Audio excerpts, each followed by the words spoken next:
Hello student, welcome to my channel Basic Science Nobun 321। কেমন আছো তোমরা? আশা করি আগের প্রত্যেকটা ভিডিও তোমরা দেখেছো। আমরা এ পর্যন্ত টোটাল 11খানা এবিটি এর পেপার সলভ করেছি। আজকের এই ভিডিওর মাধ্যমে এসসি 200 পেজের কেমিস্ট্রি ফিজিক্যাল পোর্শনটা আমরা ডিসকাস করব। আগে আমরা 3 নম্বরের ফিজিক্যাল কেমিস্ট্রি কোশ্চেনগুলো ও 5 নম্বরের কোশ্চেনগুলো ডিসকাস করব। তারপরে যদি ভিডিওটা 1 আওয়ারের ভেতরে কমপ্লিট হয়ে যায় তাহলে আমরা 1 নম্বরের ফিজিক্যাল কোশ্চেন আর 2 নম্বরের ফিজিক্যাল কোশ্চেনগুলো আলোচনা করব। তোমাদের পরীক্ষা সামনেই এসে গেছে, তাড়াতাড়ি তোমরা মন দিয়ে পড়াশোনা করো আর প্রত্যেকটা জিনিস কিন্তু খাতায় লেখো, আর না দেখেও লেখার চেষ্টা করো, পড়ে না দেখে লেখার চেষ্টা করো। ওকে, আমরা তাহলে ফার্স্ট কোশ্চেনে আমরা চলে যাই। 3 নম্বরের পরের কোশ্চেনগুলো ফিজিক্যাল কেমিস্ট্রি। ফার্স্ট বলেছে, দেখো কোন ধরনের ক্লাসে সবচেয়ে বেশি অপ্রতিসম। অর্থাৎ আমরা জানি একটা ক্লাসের একক কোষের ক্ষেত্রে কি হয়, বাহুগুলো দেখো এ বি সি হয়। এগুলো যদি সবগুলো আলাদা হয়, এবার বাহুগুলোর মধ্যে যদি অন্তর্ভুক্ত কোণ সেগুলো যদি কি হয় বলো, আলাদা হয়। হ্যাঁ, তাহলে আমরা দেখবো সেই ক্লাসটা সবচেয়ে বেশি অপ্রতিসম। তাহলে ক্লাসটা কি হয় বলো,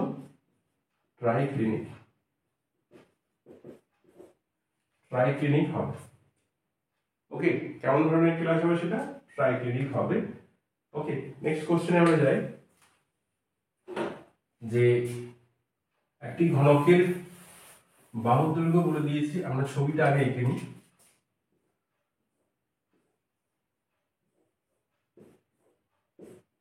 এটা বলেছে, দেখো একটি ঘনকের বাহু দৈর্ঘ্য এ হয়, তবে উক্ত ঘনকের দেহকেন্দ্রে উপস্থিত পরমাণু এবং একটি কৌণিক বিন্দুতে উপস্থিত পরমাণুর মধ্যে দূরত্ব কত হবে। মানে যদি আমরা লক্ষ্য করি, এই একটা পরমাণু আছে, দেহকেন্দ্রে একটা পরমাণু, এই একটা পরমাণু আছে। যদি বডি সেন্টার কিউবিক ল্যাটিসের তোমার স্ট্রাকচার বুঝতে অসুবিধা হয়, তাহলে আমি একটা মডেল সেখানে উপস্থাপন করেছি শর্ট ভিডিওতে। প্লেলিস্টে যেও, সেখানে শর্ট ভিডিওতে আছে, মডেল সুন্দরভাবে বলা আছে। দেখো কিভাবে এটা আমি বিসিসি স্ট্রাকচার লাইটের মাধ্যমে হয়তো দেখিয়েছি, তো সেটা তোমরা দেখো। তো এখানে দেখো এই ব্যাপার বলেছে, তাহলে এটা ব্যাসার্ধ যদি কি হয় বলো, আর হয়। এটা আমরা জানি, দেখো যদি একই রকমের পরমাণু হয় তাহলে আর প্লাস 2r প্লাস আর ইজিক্যাল টু আমরা কত জানি বলো, √3a। একটা ঘনকের ডায়াগোনাল কত হয়, √3a।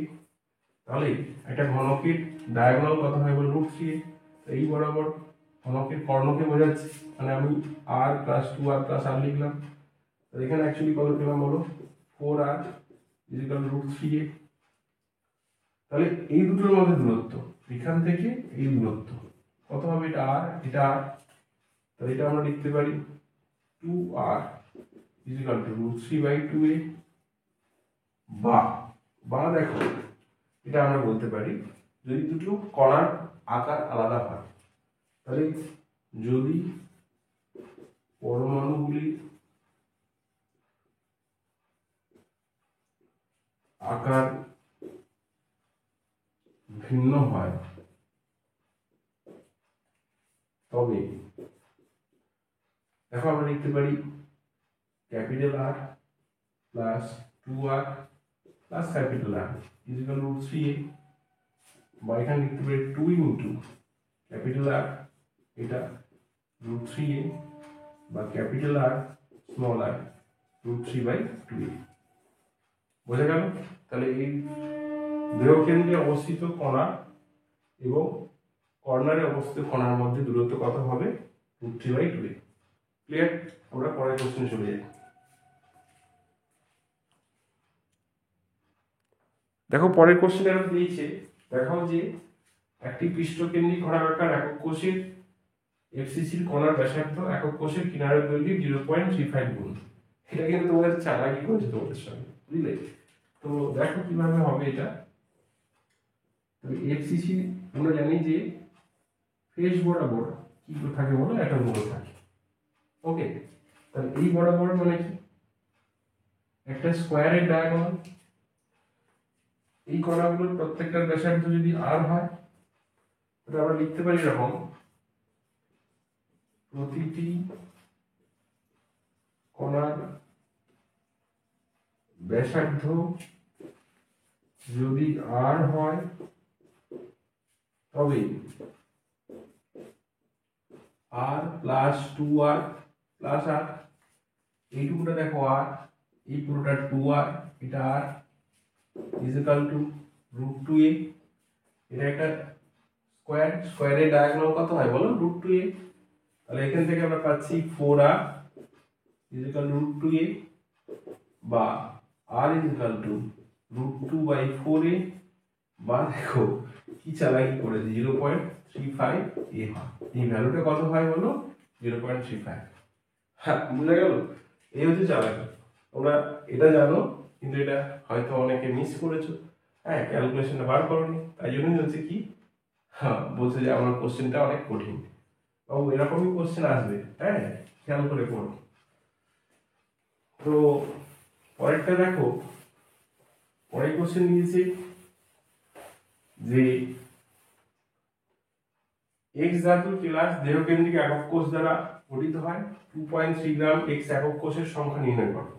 তাহলে আমরা এটা আগেও পড়েছি যে মূল সংখ্যা সমান কত লিখবো, 2.3/23, প্রদত্ত ওজন বাই আণবিক ওজন, বা প্রদত্ত ওজন বাই পারমাণবিক ওজন।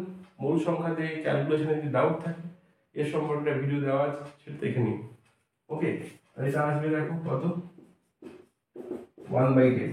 ক্লিয়ার? তাহলে পরমাণু সংখ্যা কত হবে, পরমাণু সংখ্যা কত হয় বলো, 1/10 গুণ 6.023 × 10⁻022 লেখো, 10⁻23, বা এটা আছে 6.022 × 10⁻20।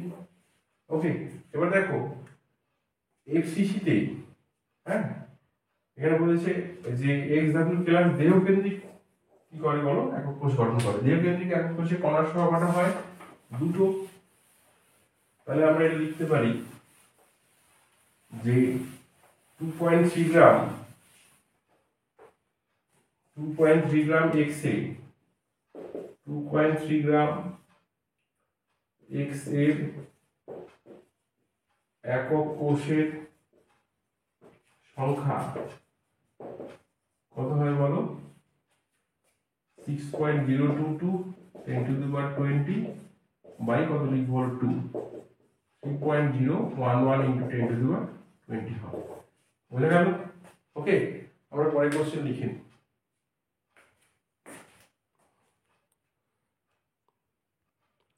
দেখো পরের কোশ্চেন দিয়েছে 300 কেলভিন উষ্ণতায় K4 এর একটি ডেসিমোলার দ্রবণের লবণ 50% আয়নিত হয়, দ্রবণটির অভিসরণ চাপ নির্ণয় করো। ওকে, তাহলে আমরা এখানে দেখছি দেখো ডেসিমোলার কথাটা বলেছে, ডেসিমোলার কথাটা বলেছে দ্রবণ মানে 1/10 মোলার। ওকে, এই কথাটা পেলাম, মোলারিটি কত পেলাম দ্রবণটির, 0.1 বা 1/10। আরেকটা বলছে দেখো যদি K4 FeCN6 আয়নিত হয় তাহলে 4K plus FeCN6 4 minus, total ion কতগুলো হচ্ছে বলো, 5।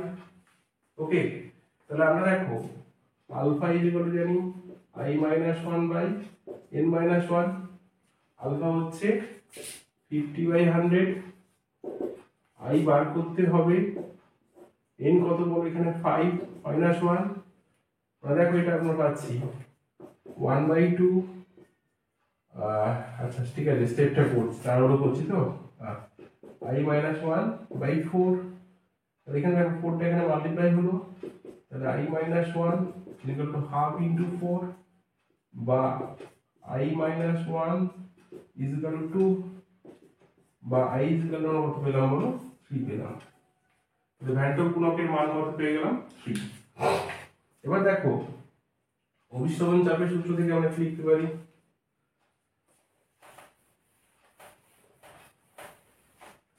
অভিসরণ চাপের সূত্র থেকে লিখতে পারি,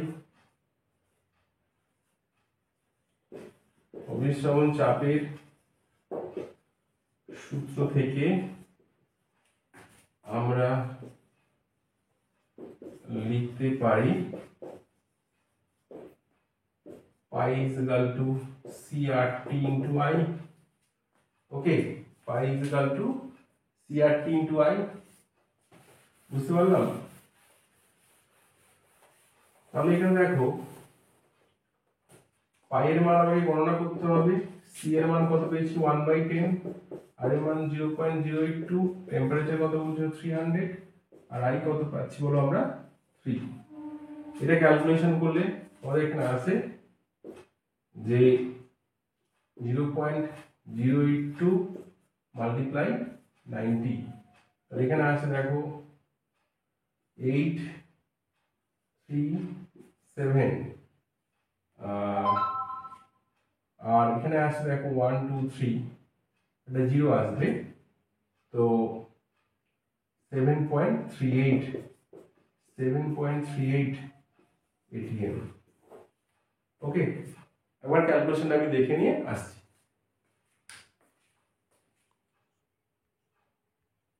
অ্যানসারটা ঠিক আছে, পরেরটা দেখো, আমরা পরের কোশ্চেনে চলে যাই।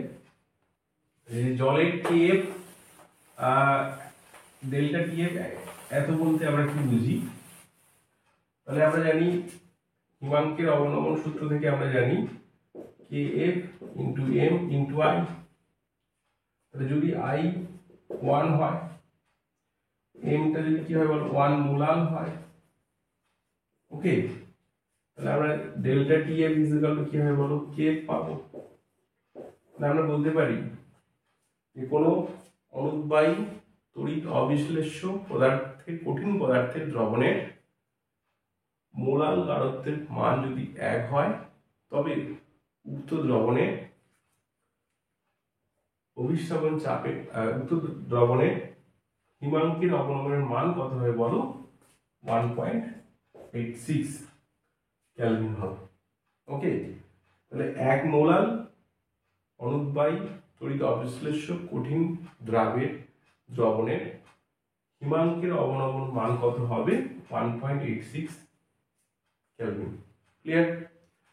তাহলে K is equal to 1.86, এই কথাটার মানে হলো এই কথা আমি যেটা বললাম ওটা। পরেরটা দেখো, আমরা লিখতে হবে না তো, ঠিক আছে, আমরা পরের কোশ্চেনে চলে যাই। দেখো পরের কোশ্চেনটা দিয়েছে এমন, 298 K উষ্ণতায় কপার ও সিলভারের একটি তড়িৎ কোষ বলা আছে, প্রমাণ তড়িৎচালক বলের মান বলা আছে, হলে কোষ বিক্রিয়ার প্রমাণ মুক্ত শক্তির পরিবর্তনের মান গণনা করো। তাহলে আমাকে একটা কোষ বিক্রিয়াটা লিখতে হবে, কেন আমার কি জানা নেই বলো, কোষ বিক্রিয়া লিখতে হবে, কি জানা নেই বলো, এখানে ইলেকট্রন সংখ্যা কটা সেটা জানা নেই।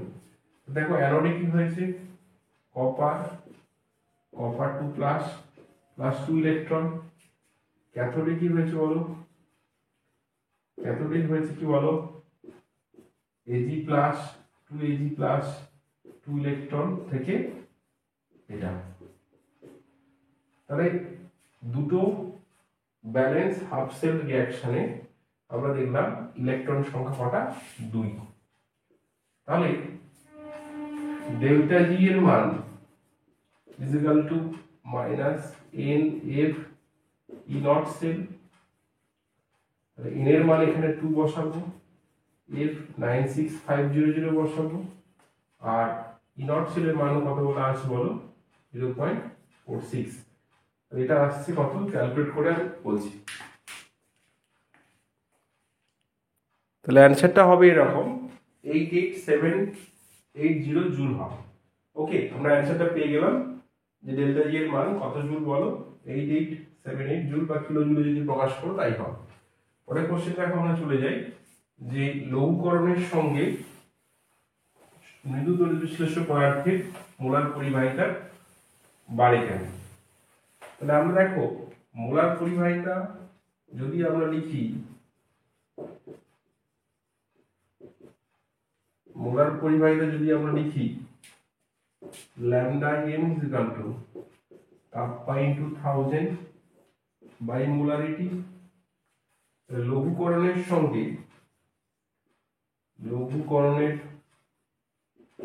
সঙ্গে k এর মান কমতে থাকে, মোলারিটির মান কমতে থাকে। ওকে, কিন্তু লঘুকরণের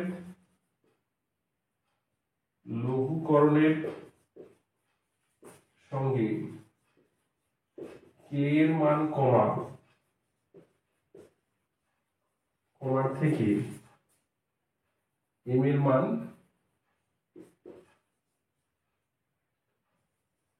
বেশি পরিমাণে কমে।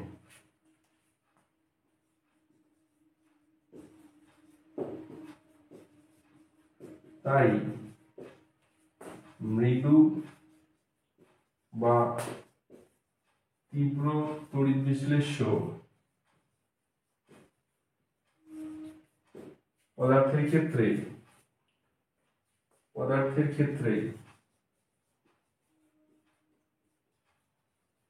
ক্ষেত্রে মোলার পরিবাহিতার মান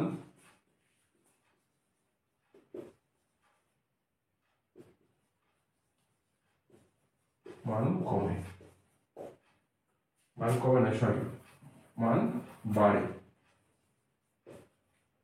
ওকে, তাহলে আমরা এই কোশ্চেনের অ্যান্সার দুটো আমরা পেয়ে গেলাম।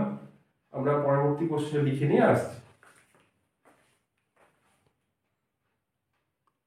দেখো পরের দুটো কোশ্চেন দিয়েছে চালেসি অথবা গঠিত টিন লবণে 2 অ্যাম্পিয়ার তড়িৎ 5 ঘন্টা ধরে প্রবাহিত হলে 22.2 গ্রাম টিন মুক্ত হয়। ওই টিন লবণে টিনের জারণ সংখ্যা কত? টিনের পারমাণবিক গুরুত্ব বলা আছে। তাহলে দেখো জারণ সংখ্যা বা ভ্যালেন্সি নির্ণয় করতে গেলে আমাদের কি জানা দরকার বলো? ইকুইভ্যালেন্ট মাস। তাহলে আমরা বলতে পারি ফ্যারাডের সমন্বয় সূত্র থেকে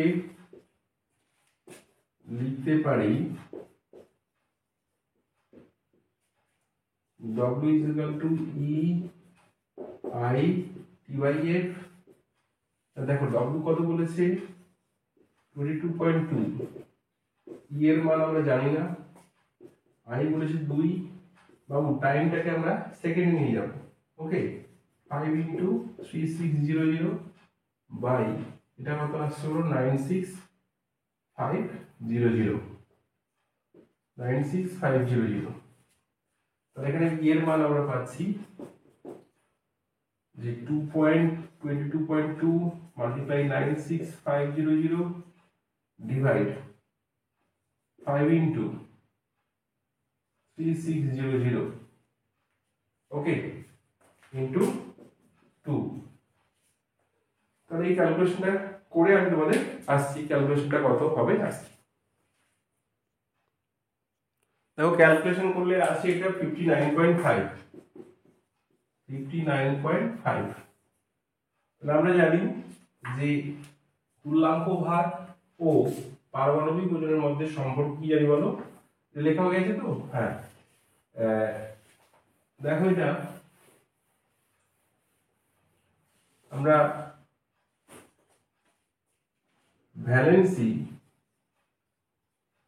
ইজ ইকুয়াল টু পারমাণবিক ওজন বাই তুল্যাঙ্ক ভার লিখতে পারি।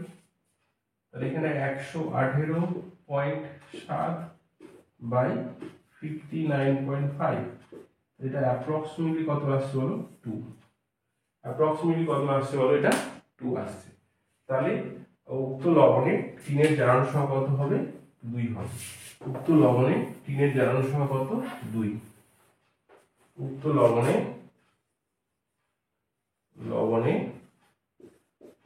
টিনের জারণ সংখ্যা কত? বলো, 2 হবে। ওকে, আমরা পরের কোশ্চেনে চলে যাই। পরের কোশ্চেনটা বলেছে যে বিক্রিয়াটি সম্ভব কিনা আমাকে জাজমেন্ট করতে বলেছে। তাহলে এখানে ই নট সেলের ভ্যালু আমাকে যদি পজিটিভ দেখিয়ে দিই ক্যালকুলেট করে, তাহলে না, বা ডেল্টা জি এর মান যদি আমরা নেগেটিভ দেখাতে পারি তাহলে সম্ভব। তাহলে আমাকে আগে রিঅ্যাকশনটা লিখতে হবে।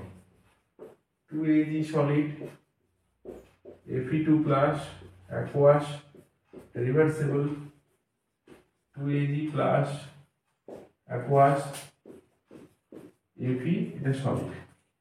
দেখো এটা জারণ হয়েছে, এটা বিজারণ হয়েছে, তাহলে এটা অক্সিডেশন, এটা রিডাকশন।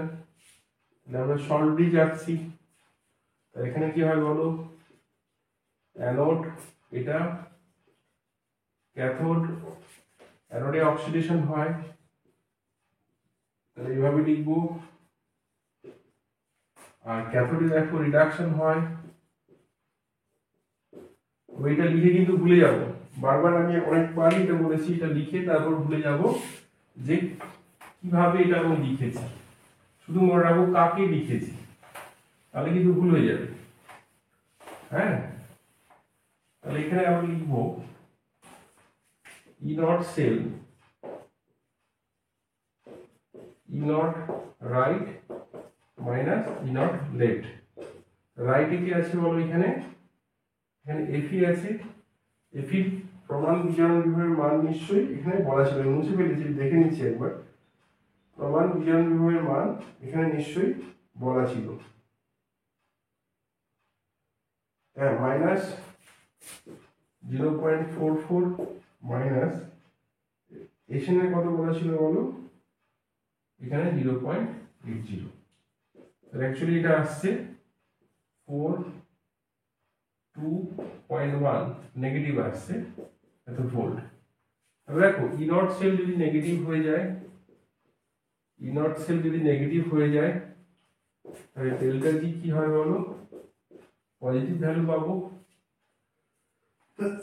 কেন আমরা এটা জানি, যে সমীকরণ থেকে আমরা, তাপগতিবিদ্যার সমীকরণ থেকে আমরা লিখতে পারি যে delta G is equal to minus M F E not cell. এটা যদি নেগেটিভ হয়, এই ভ্যালুটা কি হবে বলো, পজিটিভ হবে। তাহলে ডেল্টা জি ভ্যালু পজিটিভ, সুতরাং আমরা বলতে পারি উপরের কোষ বিক্রিয়াটি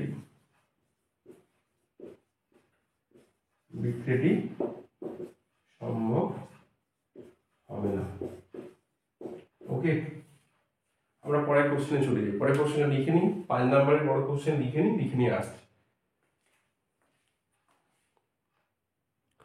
দেখো পরের কোশ্চেনটা ছিল, কোন রাসায়নিক বিক্রিয়ায় গড় বিক্রিয়ার হার প্রকৃত বিক্রিয়ার হারকে নির্দেশ করে না কেন? দেখো অ্যান্সারটা এরকম হবে, যদি কোনো বিক্রিয়ার শুরু হওয়ার T1 ও T2 সময়ে, যেখানে T2টা T1 এর থেকে বড়, কোনো একটি বিক্রিয়কের গাঢ়ত্ব যথাক্রমে C1 ও C2 হয়, তবে T1 ও T2 সময়ে উক্ত বিক্রিয়ার গড় বিক্রিয়ার হার minus delta C by delta T. যেখানে ডেল্টা সি বলছে এটা C2 মাইনাস C1, ডেল্টা টি বলছে T2 মাইনাস T1। গড় বিক্রিয়ার হারকে এই মান নির্দেশ করে T1 ও T2 সময়ের অথবা T1 ও T2 এর মধ্যবর্তী যে কোনো সময়ে বিক্রিয়ার হার সমান হবে। কিন্তু বাস্তবে কখনোই সম্ভব হয় না, কারণ বাস্তবে দেখা যায় বিক্রিয়ার হার কার উপর নির্ভর করে বলো, বিক্রিয়কের গাঢ়ত্বের উপর নির্ভর করে। সময়ের সঙ্গে সঙ্গে বিক্রিয়কের গাঢ়ত্ব কি হয়, হ্রাস পায়। তাই আমরা বলতে পারি যে কোনো রাসায়নিক বিক্রিয়ার হার বিক্রিয়ার গড় বিক্রিয়ার হারকে নির্দেশ করে না। ওকে, পরের কোশ্চেন আমরা চলে যাই। এটা লেখা হয়ে গেছে তোমাদের, ওকে এটা লিখে দাও। পরের কোশ্চেন দেখো, এটা এই কোশ্চেনটা আগেও আলোচনা করা হয়েছিল।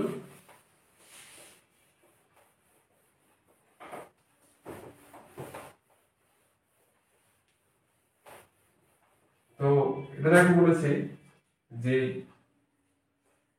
এর সঙ্গে বি এর বিক্রিয়ায় এ প্লাস বি এরও হচ্ছে প্রোডাক্ট।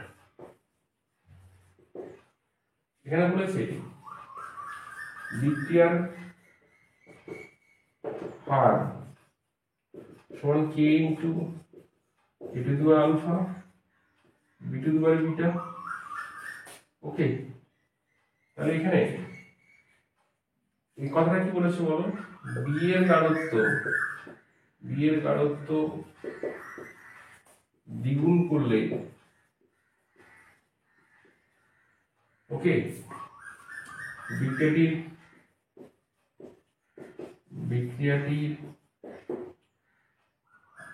বিক্রিয়া হার প্রারম্ভিক হারের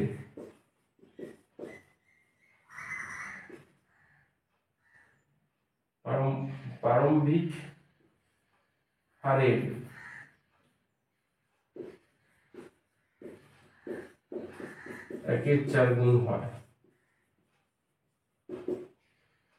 অর্থাৎ আমরা লিখতে পারি এখানে দেখো 8 1 is equal to a into a to the power alpha b to the power beta 2 to the power beta।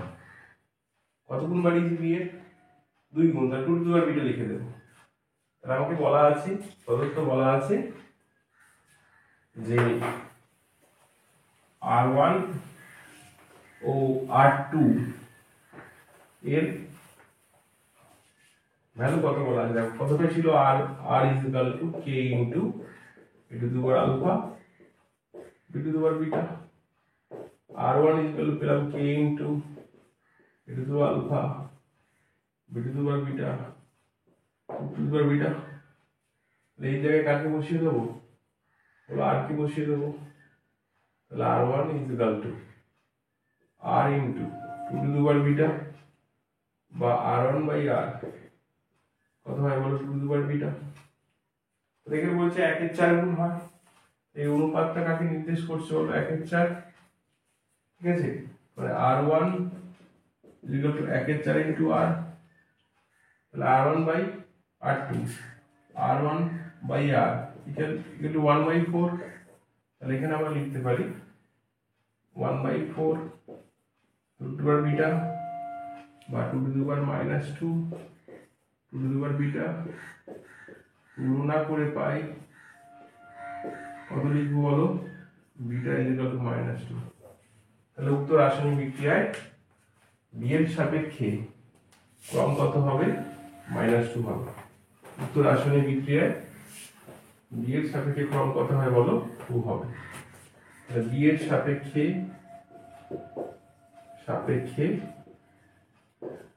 ক্রম হবে -2। ওকে, আমরা পরের কোশ্চেনে চলে যাই। দেখো এই কোশ্চেনে দিয়েছে একটি বিক্রিয়া R2P বলেছে রিঅ্যাকট্যান্ট ও প্রোডাক্ট ক্ষেত্রে লগ R ভার্সেস সময়ের লেখচিত্র নিম্নরূপ, বিক্রিয়াটির ক্রম ও হার ধ্রুবকের মান প্রকাশ করতে বলেছে। তাহলে আমরা এটা বুঝতে পারছি, দেখো এখানে স্লোপ যেটা হচ্ছে এটা হচ্ছে নেগেটিভ। ওকে, কারণ এখানে থিটার ভ্যালুটা কত বলছে বলো, এটা নেগেটিভ আসছে। তাহলে আমরা যদি ধরি বিক্রিয়াটি প্রথম ক্রমের,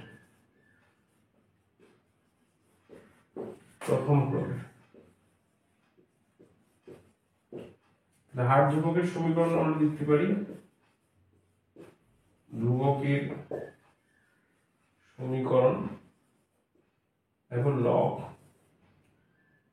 a by a minus x is equal to at by 2.303 বা দেখো এখানে আসছে log a minus x by a is equal to minus kt by 2.303।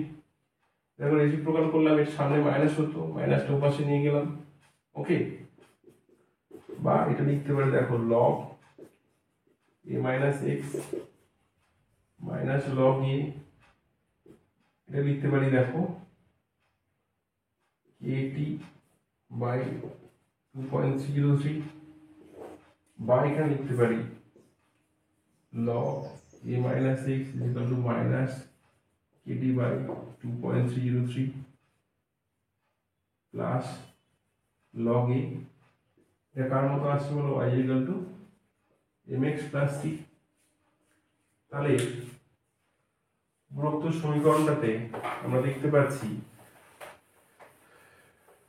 যে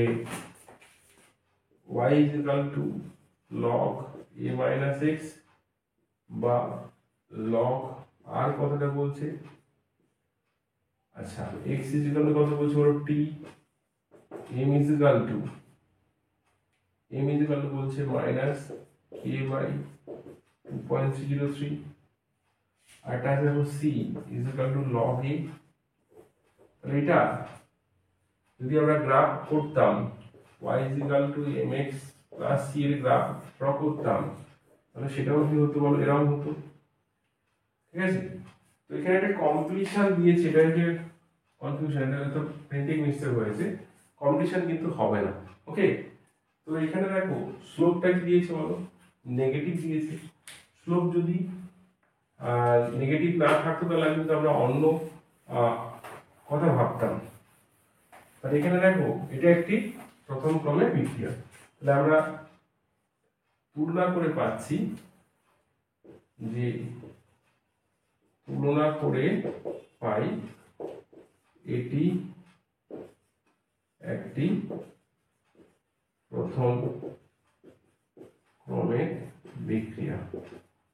ওকে, তাহলে এখানে slope is equal to tan theta is equal to minus k by 2. কত লিখবো বলো, 2.303 বা theta is equal to tan inverse minus k by 2.303। ওকে, তাহলে k এর মান আমরা এভাবে প্রকাশ করলাম থিটার মাধ্যমে। ক্লিয়ার? আমরা পরের কোশ্চেনে চলে যাই।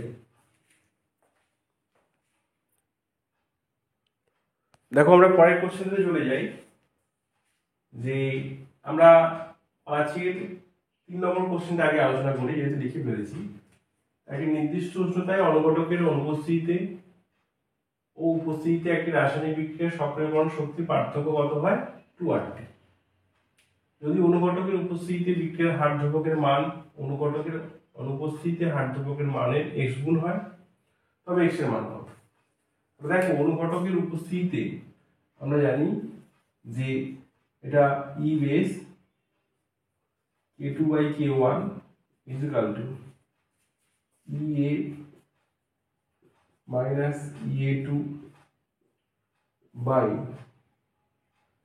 RT, এটা হয়। ওকে, তাহলে একটা নির্দিষ্ট উষ্ণতায় এই ব্যাপারটা আমরা লক্ষ্য করি, তাহলে K2 by K1 is equal to এই ব্যাপারটা আমরা লক্ষ্য করি। তাহলে আমরা দেখো EA2 minus E1 এর মান কত বলেছি, 2RT। এখানে লিখছি log K2 by K1 is equal to 2RT by RT। ওকে, তাহলে RT কেটে যায়, তাহলে আমরা পাচ্ছি এখানে কত বলো, 2 পাচ্ছি। এবার বলছি দেখো এখানে E ছিল, তাহলে K2 by K1 is equal to কি হবে, e to the power 2 হবে। ওকে, খেয়াল করো e to the power 2 হবে, কিন্তু বা এটা আমরা লিখতে পারি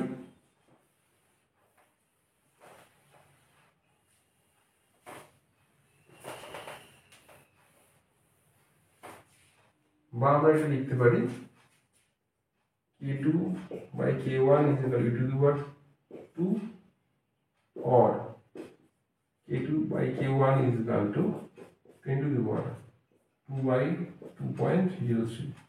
তাহলে এইটার মান জানতে চেয়েছিল কত, x, তাহলে x is equal to either e to the power 2 হবে or x is equal to 10 to the power 2 by 2.03 হবে।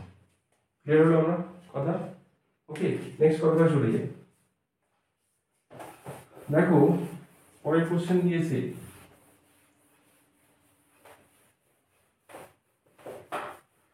যে একটি প্রথম ক্রম বিক্রিয়ার প্রারম্ভিক গাঢ়ত্বের x মোল পার লিটার হলে চতুর্থতম অর্ধজীবনকালের পর বিক্রিয়কের গাঢ়ত্ব কত হবে? আমরা জানি n তম অর্ধায়ুর পর অবশিষ্ট পদার্থ ইকুয়াল টু 1/2n। কারণ দেখো একটি অর্ধায়ু হওয়ার পর অবশিষ্ট কত থাকে 1/2। দুটি অর্ধায়ু হওয়ার পর অবশিষ্ট থাকে কত বলো 1/4 বা 1/2 স্কয়ার। তিনটি অর্ধায়ু হওয়ার পর পড়ে থাকে কত বলো 1/8 বা 1/2 কিউব। চারটি অর্ধায়ু হওয়ার পর পড়ে থাকে কত বলো 1/16 বা 1/2^4। তাহলে এখানে 1/2^4।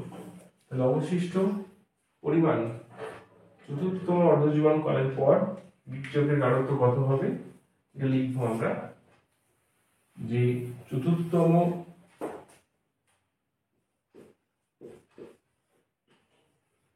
অর্ধায়ুর পর বিক্রিয়কের গাঢ়ত্ব হবে কত লিখবো বলো x/2^4। x/2 ভালোভাবে লিখছি x/2^4। নেক্সট বলছি দেখো উদাহরণের সাহায্যে ছন্দ প্রথম ক্রমের বিক্রিয়ার ব্যাখ্যা করো। তাহলে আমরা জানি এটাও আগে আলোচনা করা হয়েছে যে একটি ছন্দ এক আণবিক বিক্রিয়া আমরা এস্টারে হাইড্রোলিসিস লিখতে পারি। তাহলে আমরা লিখছি এখানে C6 C12 H22 O11 plus water H plus C6 H12 O6 plus C6 H12 O6। বিক্রিয়ার হার পরীক্ষালব্ধ হবে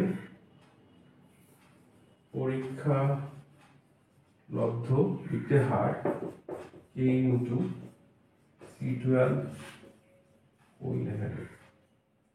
অর্ডার কত হবে বলো 1। তাহলে উক্ত রাসায়নিক বিক্রিয়ায় আমরা দেখতে পাচ্ছি আণবিকতা কত বলছে বলো 2, কিন্তু বিক্রিয়ার ক্রম কত হচ্ছে বলো 1। সুতরাং এটি একটি ছন্দ প্রথম ক্রমের বিক্রিয়া। ওকে, তাহলে আমরা 2 নাম্বার ও 1 নাম্বারের ফিজিক্যালের কোশ্চেনগুলো বাকি থাকলো। আমরা যখন এমসিকিউ ইনঅর্গানিক আর 2 নাম্বার ও 1 নাম্বার ফিজিক্যাল কোশ্চেনগুলো একবারে শেষ করব। আজকের ভিডিওটা এই পর্যন্ত শেষ করছি। যারা নতুন তারা সাবস্ক্রাইব করো, পুরোনো ভিডিওটা শেয়ার করো ও লাইক করো। আর পরবর্তী ভিডিও আমি শীঘ্রই আপলোড করে দেবো, তোরা সেটা দেখো। আজকে তাহলে এই পর্যন্ত রাখছি।